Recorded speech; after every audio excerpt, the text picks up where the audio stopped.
Om Bhurabhuvah Swaha Tatsaviturvarenyam Bhargo Devasya Dhimahi Dhiyo Yona Prachodayam. Om Shanti Shanti Shanti. Welcome to all of you to our lecture this evening, representing the fifth of the Back to the Vedas lectures of 2023. And our topic today is, what does Satyarth Prakash say about monotheism? The Satyarth Prakash was written by Swami Dayanand to throw light on the teachings of the Vedas. Pandit Arti Nanak Chand Shanan, the president of the Arya Samaj South Africa, will elucidate this topic. Panditji was a chairperson of the Arya Stri Samaj in Durban. She was a chairperson of the Vedniketan Committee. This is the wing of the Arya Samaj dealing with the propagation of Vedic knowledge. She is a retired educator, and following the footsteps of her pioneering mum, she is an ordained priest. She has also taught Hindi at schools in Stanger and Ver. Over to this fine lady, quote, who has no rings on her fingers or bells on her toes, but knowledge at her fingertips and followers at her heels. Over to you, Panditji.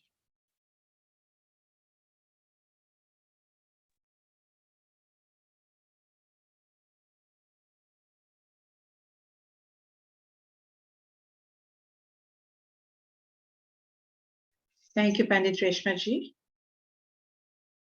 Om Shanno Mitraha Shambarunaha Shanno Bhavat Aryama Shanno Indra Brihaspatihi Shanno Vishnur Urukramaha Namo Brahmane Namaste Vayo Tvameva Pratyaksham Brahmasi Tvameva Pratyaksham Brahma Vadishyami Ritam Vadishyami Satyam Vadishyami Tanmam Avatu Tadvaktaram Avatu Avatu Mam Avatu Vaktaram.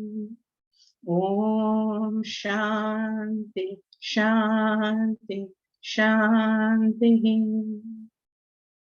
May thou, O God, who art Mitra, friend of all, Varuna, holiest of all, and Aryama, controller of the universe, be merciful unto us. Mayest thou, Indra, O Lord Almighty, Brihaspati, the Lord of the universe, the support of all, endow us with knowledge and power. Mayest thou, Vishnu, O omnipresent, and Urukrama, omnipotent being, shower thy blessings all around us. We bow unto thee, Brahma, O most powerful supreme being. Thou alone art our omniscient God, whom we feel in the interior of our hearts. I will call thee, thee alone, my true God. Thy will as truly revealed in the Vedas. Thy will is truth and righteousness, and I will be truthful in word, deed, and thought. Namaste to everyone this evening. First of all, I want to say thank you to the team of the Back to the Vedas lecture series for offering me this opportunity to share some knowledge and my understanding of the topic with you this evening. The Satyat Prakash is the beacon of light, leading one from darkness to light as they journey through life based on monotheism or belief in one God. The Satyat Prakash, or the light of truth, is quoted in many instances as the magnum opus of all of Swami Dayananda Saraswati's literary works. Sri Ram Gopal Shalwale, president of the Sarvadeshik Arya Pratinidhi Sabha, in his foreword to the 4th edition of The Light of Truth, had this to say. According to the Oxford Lexicon, the word magnum is a measurement of a certain quantity of wine in a bottle. And he was quick to point out that Swamiji did not even consume a drop of the wine. I would rather say that the Satyat Prakash was like a draught of fresh air at a time when India was at its lowest ebb, both politically and religiously. Today, we're going to discuss what the Light of Truth says about monotheism or belief in one God. In the mantra that I just recited, Swamiji very clearly illustrated the many names given to that one God or Paramatma. He starts off the mantra with Om, meaning O God. And then he calls him friend of all, Mitra. And then God is called Varuna, holiest of all. And Aryama, the controller of the universe. And then he goes on to say Indra, the Lord Almighty, and Brihaspati, the Lord of the universe, the support of all, and Vishnu, who is omnipresent, and Urukrama, who is omnipotent. And then he goes on to say Brahma. So in that one mantra alone, we see that God is called by so many different names. In chapter 1, Swamiji quotes various mantras from the Rig, Yajur, Atharva, and Samaveds, giving us a clear interpretation of the existence of one God. For example, from the Rig Ved, volume 1, Sukta 22, mantra 164, the mantra reads, Indram Mitram Varunam Agnim Ahurato Divyaha Sasuparano Garutman Ekam Sad Vipra Bahuda Vadanti Agnim Yamam Matarishwanam Ahuhu. He is one, but the wise call him by different names, such as Mitra, Varuna, Agni, all of which have been explained in the opening mantras. And he's called Divya, one who pervades all the luminous bodies, the source of light, Suparna, the protector and preserver of the universe, whose works are perfect. He's called Matarishwa, powerful like the wind, and Garutman, mighty by nature. Swamiji also writes in The Light of Truth that the highest name of God is Om, A, U, and Ma.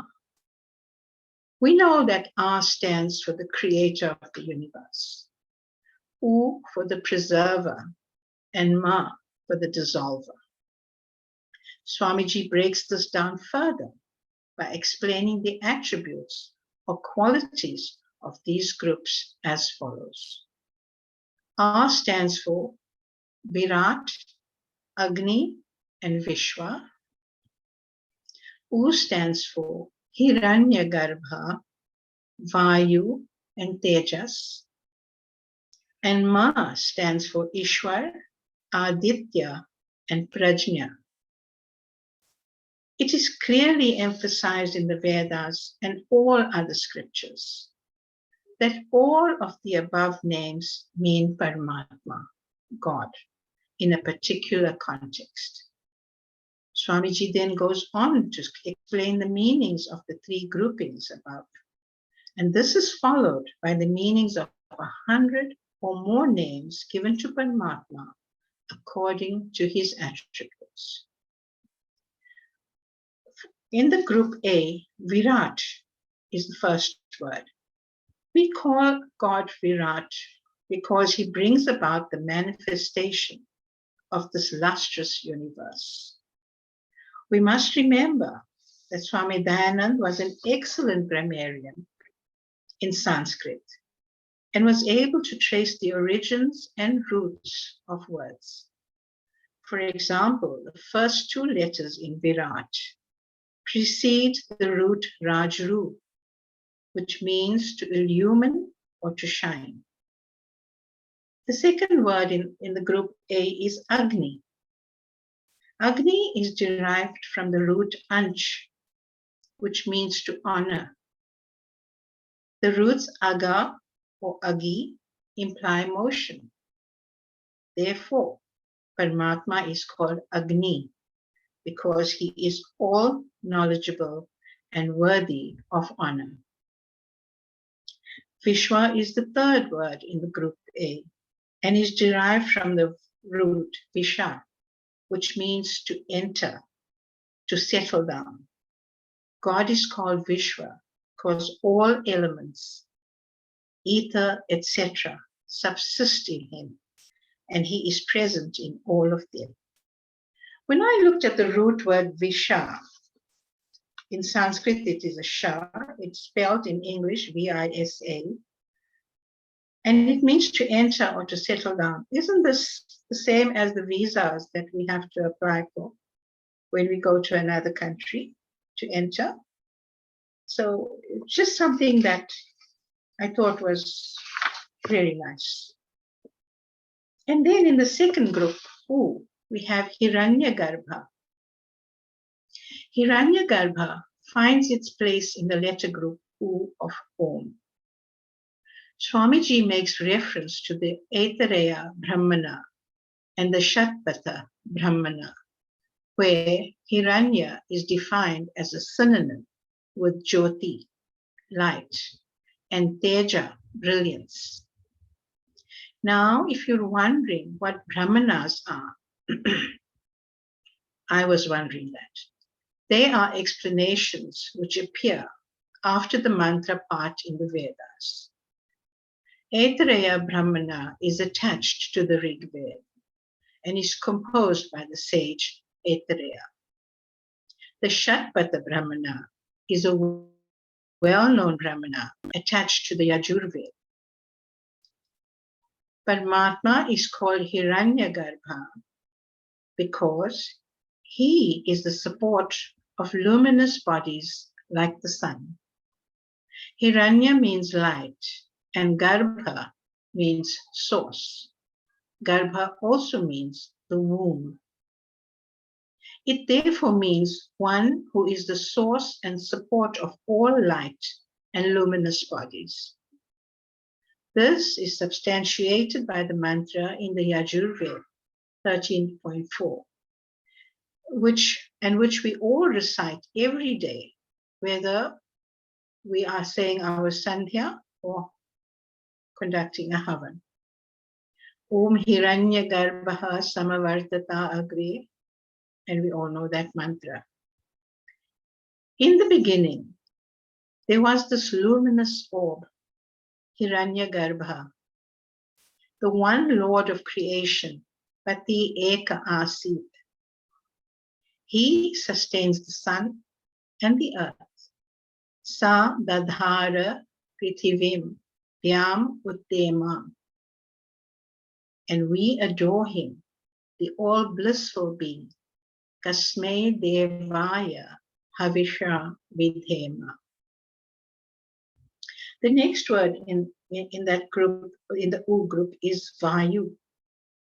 From the root Va, to move or to kill, means the one who is the life and support of the universe, the cause of its dissolution.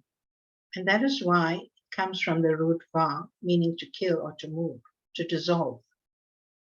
He is the sustainer of all animate and inanimate objects.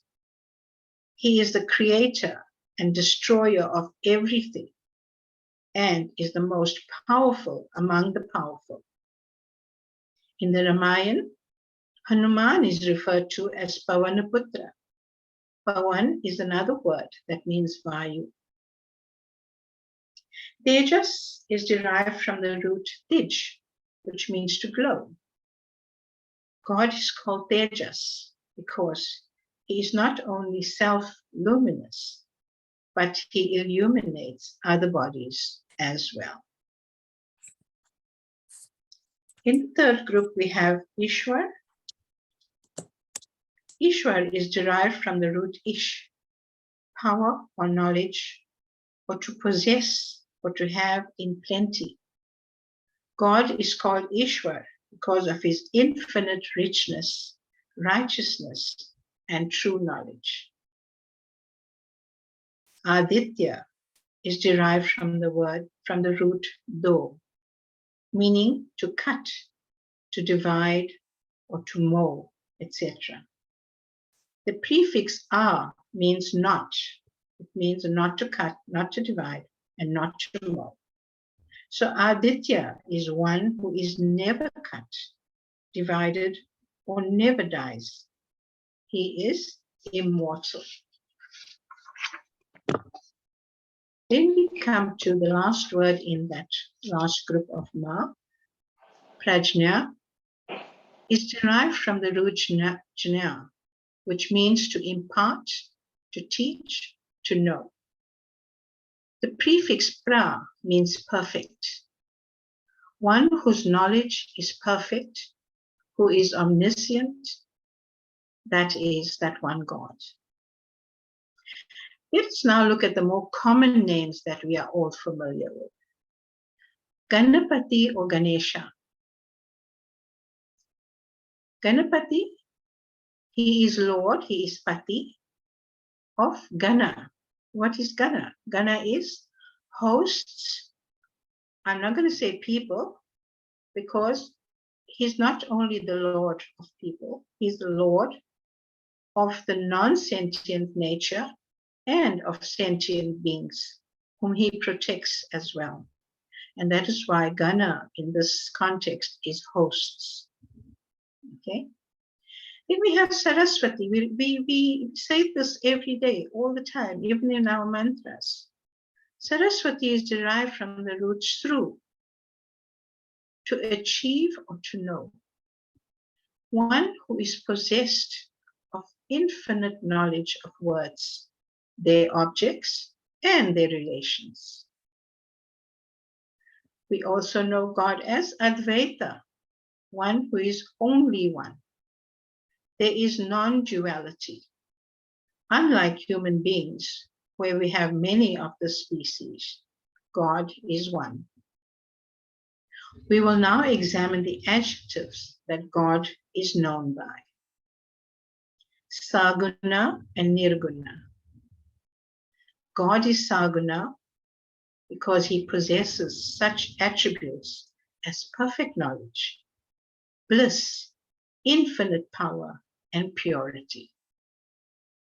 He is also called Nirguna because he is devoid of the qualities of matter, which are sattva, purity, rajas, passion, and tamas, idleness. He is also above the qualities of individual souls, which are ignorance, passion, jealousy, and lack of learning. There are many more names given to Paramatma, which I am not going to mention due to time constraints. What I do want to bring to your attention are the terms Deva or Devata, which are often confused to mean God or Paramatma.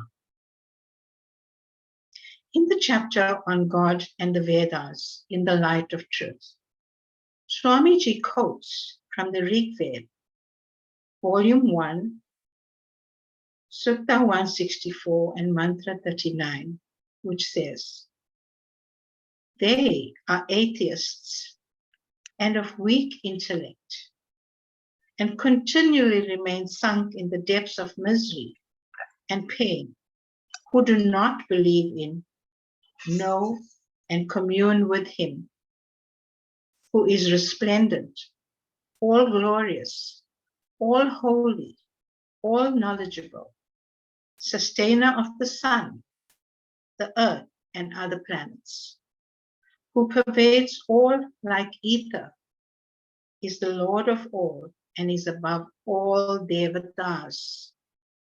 It is by knowledge and contemplation of God alone that all men attain true happiness."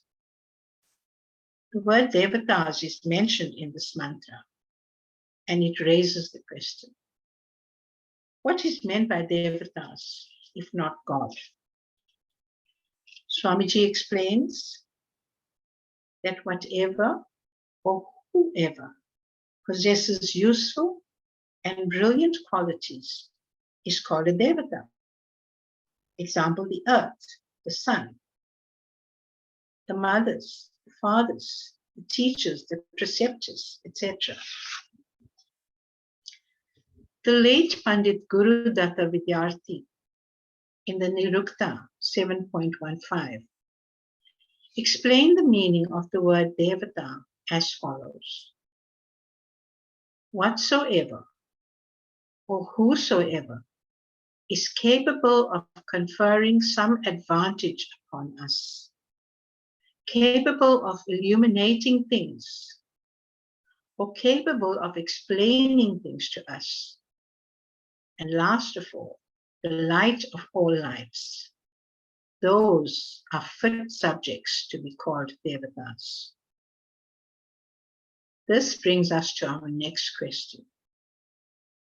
In the Yajur Veda, reference is made to 33 gods. What or who are these? The Shatpata Brahmana, as I earlier on explained, is well known and attached to the Yajur Veda, and it explains the composition of the 33 gods as follows. The Vedic text, the Lord of all, the ruler of the universe, the sustainer of all, holds all things by means of the 33 devatas, has been explained in the 14th chapter of the Shatpata Brahmana. There are 8 vasus, which are the heated cosmic bodies, the planets, atmosphere, the super-terrestrial space, the suns, rays of ethereal space, satellites, stars, which is the 8th one. And these are all really earth, water, fire, air, ether, the sun, the moon, and the stars. These 8 entities are called vasus because they are abodes of all that lives, moves, or exists. Why? Because vasu is a dwelling place. Then we have the 11 rudras, which are the 10 pranas, the vital airs, and the individual soul. These are called rudras because they make people weep when these pranas and soul leave the body at death. I'm just going to stop here. I see Pandit Reshma has her hands up, Panditji. Panditji, we've heard so much from you. Could you just round up a bit? Okay. All right. Okay, next are the 12 Adityas, which represent the 12 months of a year. As each year passes, it shortens the lifespan of the existence of all beings. In addition to this, we have Indra, which is electricity, which is the source of energy. Then comes Yajna, the Havan, which is of great benefit to all beings. The Yajna is also called Prajapati, as it purifies the air, rain, water, and vegetation.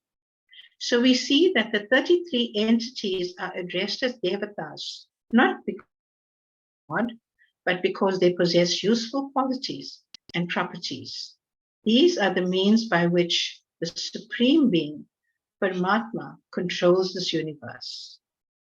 And in the 40th chapter of the Yajurveda, Mantra 1 aptly describes the existence of one God. Ishavasyam idam sarvam yat kincha jagatyam jagat tena tyaktena bhunjita ma gridaha kasya sridhanam, which means by one supreme ruler in this world is this world pervaded, even every world in the whole circle of nature. He is the true God. Fear him, O man, and covet not unjustly the wealth of any creature existing. Renounce all that is unjust and enjoy pure delight by the practice of justice and righteousness, which is another name for true religion. I just want to round up by saying, I want to read something to you, which is very precious to me, and I think I'm going to share it now. When I was a little girl of 10 years, I was introduced to the many names given to God by a remarkable lady, Mrs. Vidyawati Singh, who later was ordained as Swamini Vidyawati, and who served the Aryan Benevolent Home.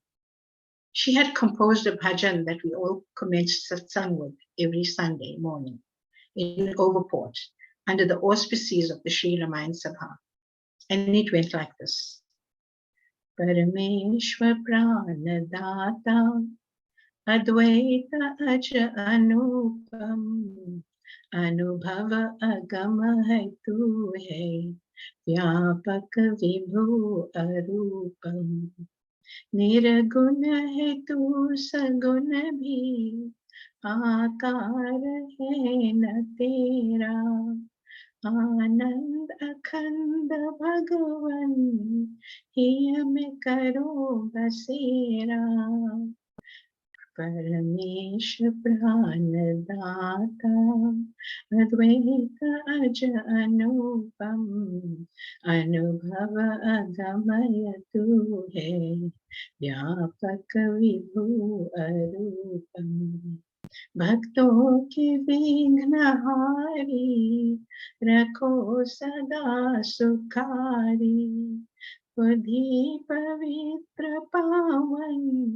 हो ज्ञान में हमारी परमेश प्राणदाता अद्वैत अज अनुपम अनुभव अगम है तू है व्यापक विभु अरूपम तुझको सदा ही ध्याओ तेरे गुणों को गाओ तुझ में ही मन रमाओ तुझसे न दूर जाओ परमेश्वर प्राणदाता अद्वैत अज अनुपम अनुभव अगमय तू है व्यापक विभु अरूपम. Thank you. Thank you for that melodious conclusion and for the way you explained monotheism in the Satyat Prakash.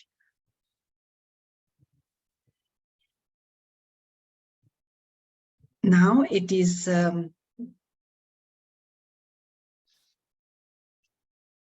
time for questions, comments. Do keep your sound off on mute until you ask your question, and also your videos off because it does cause a problem. So let's see. We have one comment from Judy Grace Singh. She says, Namaste Panditji, please send the lyrics and record the tune to all. Thank you very much. And Prabodh Bhai says, well presented, Aartiben. Thank you. Questions, please.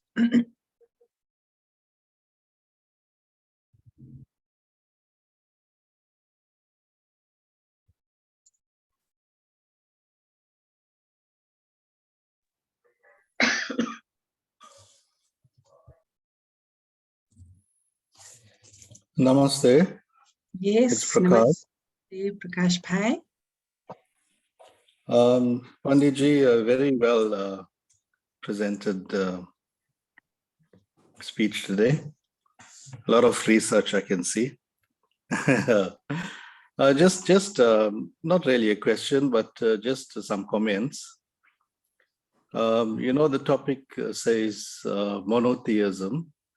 And monotheism is, or the meaning rather, is that there's one God, and there's only one way to achieve God or to achieve salvation. Basically, that's what monotheism means. The late Professor Jay Lakhani puts it very aptly, and he says that the modern term is pluralism. Now, pluralism means one God, but many ways to achieve God, or many ways to achieve salvation. And we see this, this seems to be closer to Hinduism, that it's more like an updated monotheism. And we see it in yoga as well, where we have the 4 types of yogas, Raja Yoga, Bhakti Yoga, and so forth. And the different styles or the different temperaments of people tend to follow a certain type of yoga or certain type of lifestyle. And by doing so, they also attain salvation in that way.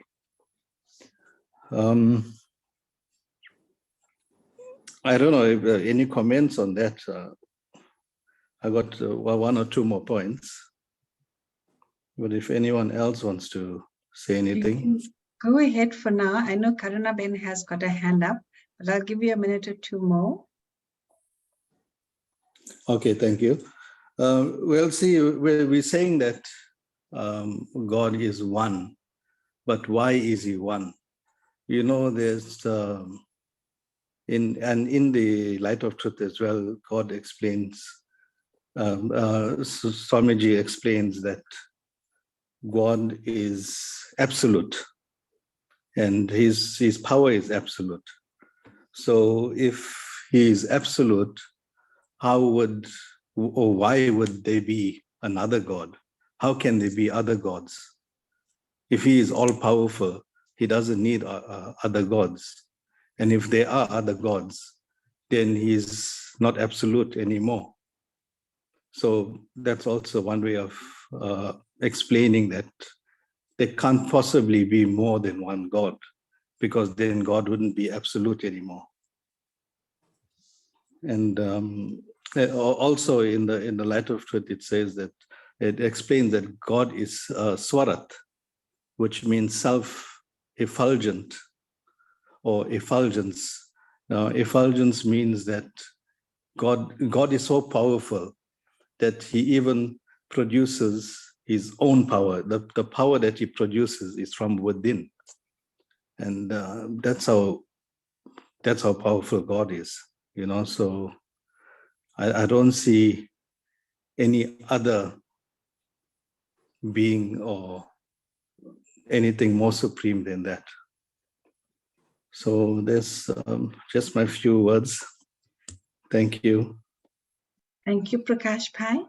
A message from Swami Vedanand. Thank you, Artiben, for the wonderful presentation, well researched and explained. Karunati, you've got your hand up. Reshma ji, may I just tell Prakash Pai, I also, looked it up all over, and there was a big controversy against what Swamiji was saying in the Light of Truth. And this was by a Muslim person who said that Swamiji claims that there's one God. But then he goes on to say that God, soul, and matter are three entities that are eternal. So what is he doing? Is he contradicting himself? But then obviously this man didn't understand and didn't read further. Because if he looked at it nicely, God, soul, and matter, God is Sat, Chit, and Anand. Yes. The soul is Sat and Chit, and matter is just Sat.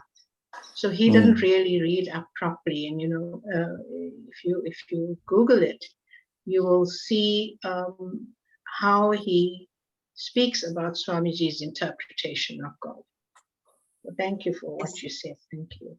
They do say little knowledge is dangerous. Karunati? Thank you, Chair. Atiji, I think despite the fact that, other religions might not fully understand what is being said, I think the fact that Swamiji, claimed very clearly and proved it that there is one God only, from a Hindu perspective, it gives us a basis today to actually look at interfaith work.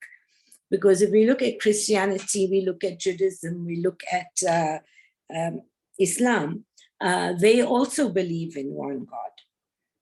And I think what might be important is for us now, today, to begin to look at how we can build unity amongst humanity. And that's one of the big things that sits very pretty and very clear, because there is a strand of Hinduism, unfortunately, that is attempting to divide people from a religious perspective. And while Swamiji critiqued all the religions, he never advocated that, you should be against them. To the extent that we see it happening in the world today, in the 21st century. Yeah. So, that's one important thing that we need to consider. I think the big thing is that, in the Vedas, there is this one saying that the sun shines for everybody. When the sun shines, it shines for everybody. It doesn't just shine for people who pray to the sun and do the Surya Namaskar and everything else. It's there for everybody, whether people pray or don't pray, the sun comes out. So, that's something to look at. I think the second part that we really need to work around is the misconception within Hinduism. That you're praying for Saraswati or you're praying for Ganesh.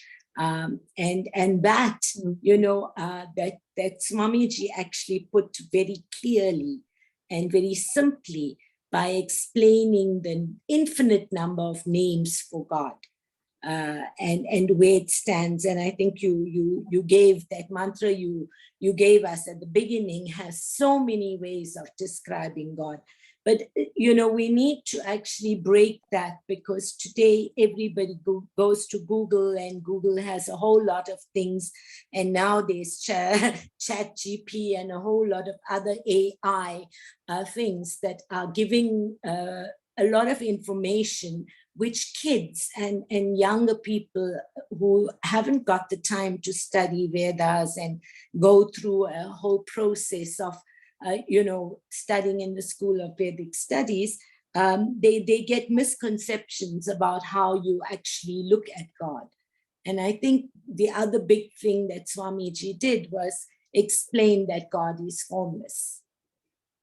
And that's something that makes it very different from, how we look at it.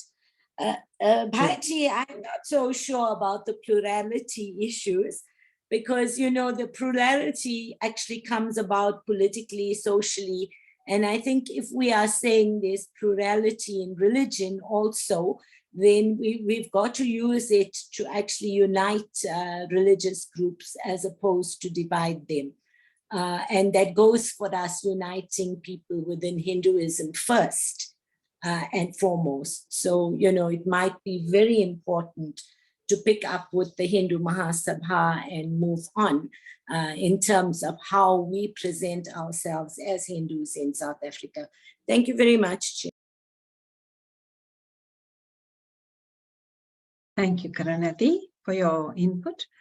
Are there any questions? Anyone else? I don't see any hands up.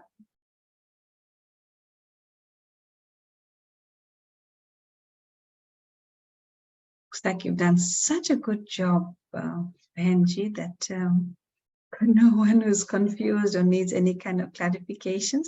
So can I have some comments, please? Otherwise, I will have to ask Prakash Pai. I know I cut him short. You might want to add something more.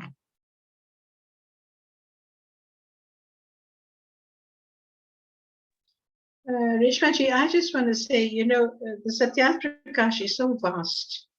You know, for instance, even in the chapter on Raja Dharma, all right, or good governance, things like that. Even there, Swamiji says, you know, there may be presidents and kings and queens and leaders of countries and nations, but we mustn't forget that at the end of it all, we are the children of the one God. And we all belong to that one God. You know, we may have our rulers of a country, we may have dictators, we may have a good democracy, we may have everything else, but at the end of it all, we all belong, like Prakash Bhai said, to the absolute. You know? So I think we should have, I don't know, Karunaji, I think we should have something else based on Satyat Prakash as well, because it's so vast. Thank you, Artiben. Any questions? Any other comments? I know generally to the layman, we explain that if you take a person, he can be a father, a brother, a son, and in each of these different roles, in each of these different portfolios, there's different functions that he performs, but he's one and the same person. So similarly, we look at all the different functions and attributes of God, and these are not different people, it's just the same one God. So believing in that mono, the one. Theism is belief. So belief in the one God. That is what is explained very, very clearly in the Satyat Prakash. So any other comments?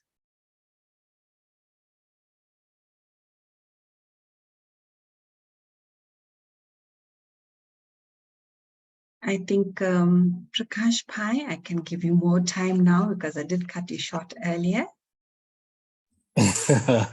No, it's okay. It's all right. I'm actually giving you more time than in your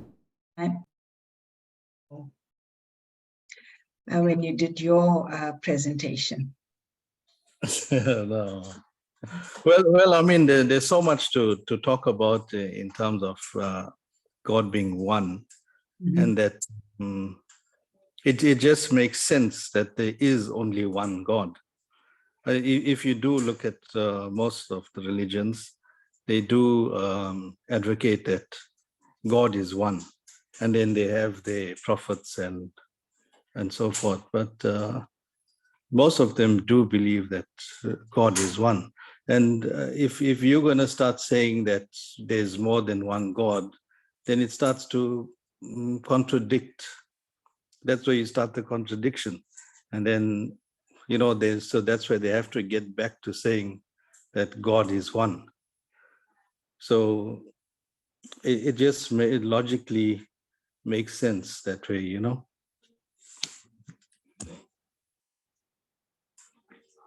That makes it a bit clearer. Swamiji, would you like to say something? Namaste. And I am listening to all the comments and a lot of constructive comments made. I think that the most important thing is to understand. We all in search, and we're all looking at the various understandings of what God is, separating God from us. We look at those who are still on the spiritual journey and identify different forms of the Almighty. But to understand, as Aarti Ben explained, and as Swamiji had so beautifully crafted in the Satyat Prakash, that essence of that one spirit, that one source, that one energy. If we all start to understand and see that oneness of spirit, it breaks down so many barriers. Funny thing I find is that the moment we separate the Almighty from us, it gives us a space to hide and to do our own things. But the moment we see that one formless spirit existent in everything, like that mantra that was recited, where God has no form, Natasya Pratima Asti, the very next mantra describes that formless all being is present in every form, that it is the source of everything. And therefore, when we look at the plants and the trees and all the beings around us, the atoms around us, that within it is infused that essence of that divine energy, then our whole mindset of respect changes. The way we behave, the way we think, the way we see. But the moment we make God concrete and place that God somewhere in some area, then the moment we turn away from that area, it's like our minds then can do its own thing. We pray to something external from us, and when we're not praying to it, then we behave as we do. But the moment we start seeing that Almighty everywhere, that formless spirit existent everywhere, then immediately, if you see, go into a building, if you see no cameras everywhere, you'll be at ease. You won't do anything wrong. But the moment you go into a building and everywhere you see a camera, you're not gonna switch out of line because you're seeing it. But here, through the ages, man has crafted God in so many ways, and sadly, a lot of it for his own convenience. But the moment we change that and we break those misconceptions and we break those ideologies and we go back to the source itself, our whole mindset, our whole lifestyle changes. Look at the way the world is today. The world is the way it is because that essence or understanding of God in a way is used and as an excuse in the back pocket, and only when we need it. But when we don't need it, then it doesn't exist. Yet every nation in the world, every constitution, somewhere, somehow, always presents the aspect of God. When we go to any government function, it always starts with prayer. But that's where it ends, because it's at a matter of convenience and just ticking the box. So the moment we go back to that source, that uniform, formless entity, then we start changing and breaking down those barriers and start understanding that within our very being, within this very sacred temple, not just the temples of mortar and brick that are man-made, but this very body of ours, of flesh and blood, is a temple in itself. Within that Atman resides the Paramatma. Then the mindset starts to change. It's all based on our understanding of what this Almighty is. We speak of love. That love in itself is the essence of Almighty. Compassion is the essence of Almighty. Not just a figure in the sky or a figure somewhere in a temple, but a figure that exists within us, which our own ego and outer consciousness clouds our own ability to understand it. That is why Dharma teaches us, moksha, self-realization. What is self-realization? Knowing thyself. What does it mean to know thyself? To look within and to see the source from which we come. Soul and Prakriti is eternal, because what is the source of the soul? The source of the soul is that infinite being, which is why that soul is eternal.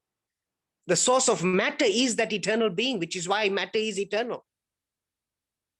And when we start recognizing that and seeing that eternity of spirit, our mindset changes. Thank you. Small comment from me. Indeed, if God is omnipresent, then there can be only one God. Thank you, Swamiji, for that explanation that you gave. It was very enlightening. People, we want to try and round up because there's going to be load shedding. So we want to just finish up a few minutes earlier. So to ask your questions and to send your comments.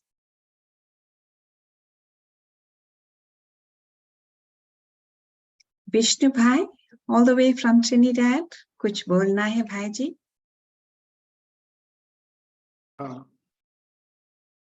Pandita,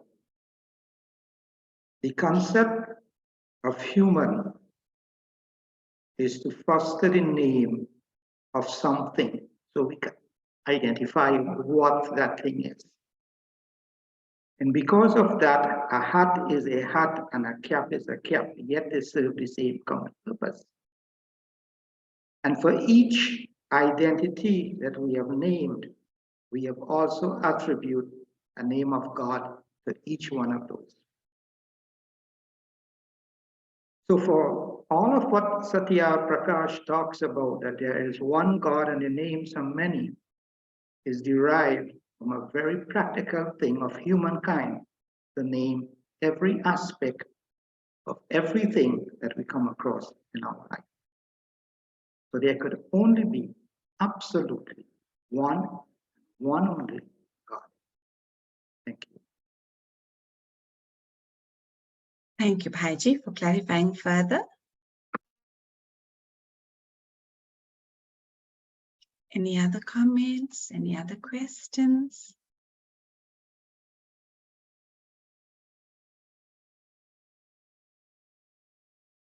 All right, I think we will round up. Just to remind you or to diarize that on the 14th of June, we will be holding our next Back to the Vedas lecture. And our speaker there will be Swamiji. You heard him earlier. Swami Vedananji will address you on that day. So let us conclude with the Shanti part.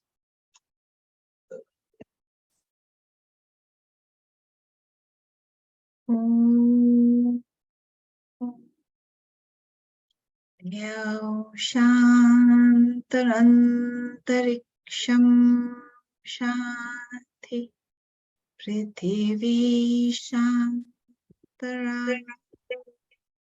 Shanti Vanaspatya Shantarvishve Deva Shantar Brahma Shanti Sarvam Shanti Shantir Eva Shanti Sama Shantaredhi Om Shanti Shanti Shanti Namaste.